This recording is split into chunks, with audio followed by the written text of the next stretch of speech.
औज़ुबिल्लाहिमिनश्शैतानिर्रजीम बिस्मिल्लाहिर्रहमानिर्रहीम।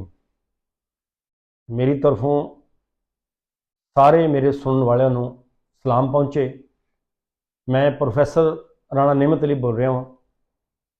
अज मैं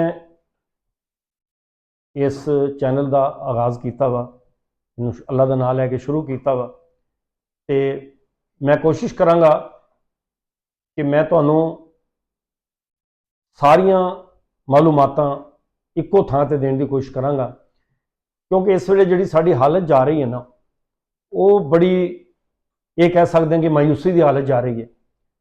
पहले ये हुंदा सीगा भी जे ताजर खुश ने ते जिहड़े साडे किसान ने वो कोई लॉस दे विच हुंदे सीगे, घाटे च हुंदे सीगे।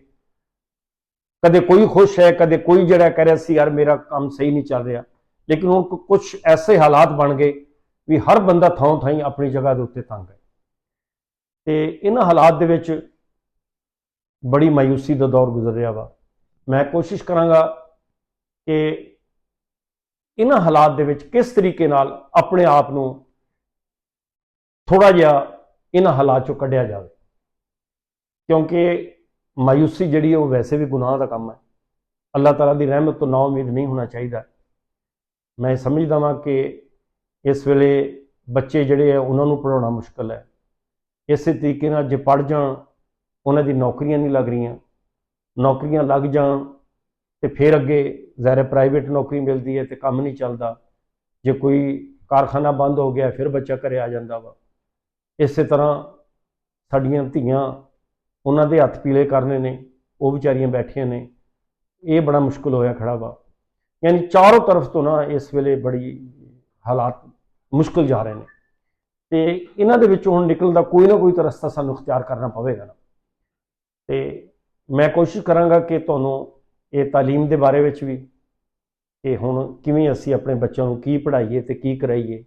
इस तरीके नाल जिहड़े नौकरी करन डे ने उन्होंने की करना चाहिए, जिहड़े कारोबार छोटा शुरू करना चाहते हैं उन्होंने भी कोशिश कराँगा। मैं दसां कि भाई तुहाडे कोल जिन्ने पैसे ने, माइयां भैणां जिहड़ियां साडे घरां दे विच ने, खास करके देहात दे विच, कि वो छोटे छोटे किहड़े काम ने उन्होंने शुरू कर सकदियां ने अपने घर लेवल दे विच ही रह के।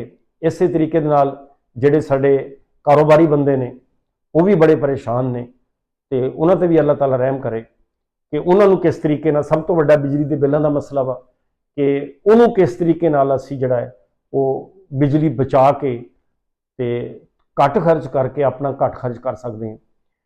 इस तरीके नाल जिहड़े साडे उत्ते हुण मायूसी बिल्कुल ही छाई हुई है, मैं ये भी कोशिश करांगा कोई गल्लां ही इहो जिहियां कीतियां जाण भी चलो बंदे का कुछ ना भी कर सके, कहते हैं चलो बंदे का दिल का भार तो हौला हो जाए ना, बंदा माड़ा मोटा तो कुछ निकल के बाहर करने के काबिल हो जाए ना। तो इंशाअल्लाह तुसीं मैनूं फॉलो करते रहा जे तो सुनते रहा जे, तो इंशाअल्लाह मैं कोशिश कराँगा कि ये सारी चीज़ां तुहानूं जिहड़ा ना वो मैं दस्सां।